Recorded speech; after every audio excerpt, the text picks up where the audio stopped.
Those rebels during the Revolution gathered to discuss things like taxation without representation being tyranny. Right out in front, standing guard, is one of our greatest revolutionaries. This is Samuel Adams. There he is. At this point, everybody thinks Sam Adams is what? Beer, right. Good beer, horrible brewer. Samuel Adams ran his father's brewery into bankruptcy in 6 months. Far better son of liberty, great American patriot. So, Samuel Adams actually was quite a little bit of a liar.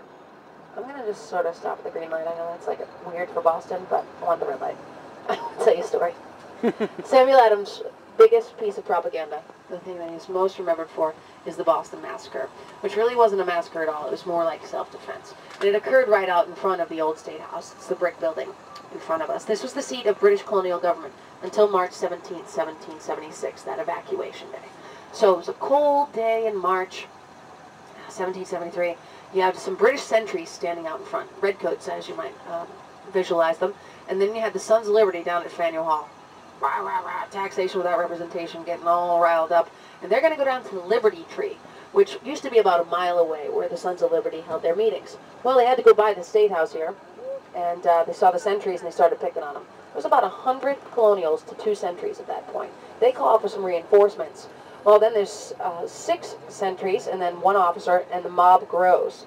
All of a sudden, the church bell starts to ring over and over and over again. That was a colonial signal for fire. Somebody in the crowd yelled fire, and the sentries, who were all very nervous, thought it was their officer that said it. They fired into the crowd, and 5 colonials lay mortally wounded. So it really wasn't a massacre at all, like I said. It was self-defense. The only one to defend them, John Adams, our 2nd president of the United States, he got them acquitted of murder. I don't know if anyone's had the chance to see the John Adams miniseries, but it's quite well done. I'll tell you that story. You saw that? It's pretty good, right? Yeah, so check it out. You can rent it off of Netflix nowadays. So, Washington Street is off to our left, known as Downtown Crossing. It's a major shopping district in our city. It is also very historic.